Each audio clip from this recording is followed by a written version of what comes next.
So naday meron karon og Manila Bay mga ka-dreamers no, nami sa Pilipinas karon.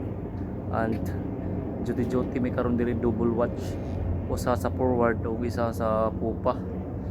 Like ako na lang bitaw mauwaw no, nauwaw ko ba kay ngano nag double watch mi, daghan daw kay kawatan ni tawag ang BTMS Manila sa akong barko ganiha before mi pag-abot gyud namo, pag drop anchor namo ni tawag na magpa double watch kay daghan daw grabe.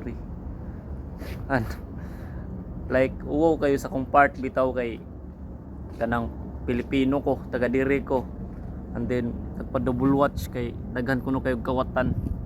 Uwaw kayo, ako lang gyud na uwaw nganong daghan kayo kawatan no.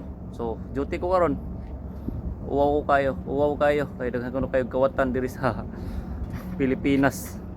So mo ni double watch kay daghan kuno kayo kawatan, like nauwaw ko kay sarili na kong bansa, ako mga kauban diri mga puti no.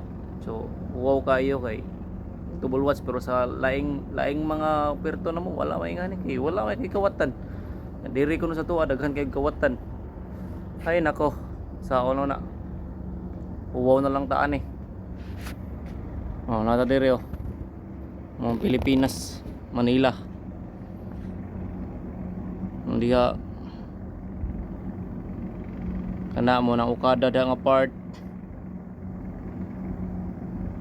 So watay mahims. Sa unta man daghan mag-report nga daghang kawatan. Kita na lang yung mauwaw gid. So mo ra to ka mga ka-dreamers no. Share ako sa akong thoughts no kay lain kayo. Mauwawan ta. Mauwawan gid ta gid. Morang place lang gid mga kawatan, ayaw na taon mo pangawat para wala na news diri sa Manila Bay nga daghang kawatan. Kay lain kayo, uwaw gid kayo. Uwaw gid as in uwaw.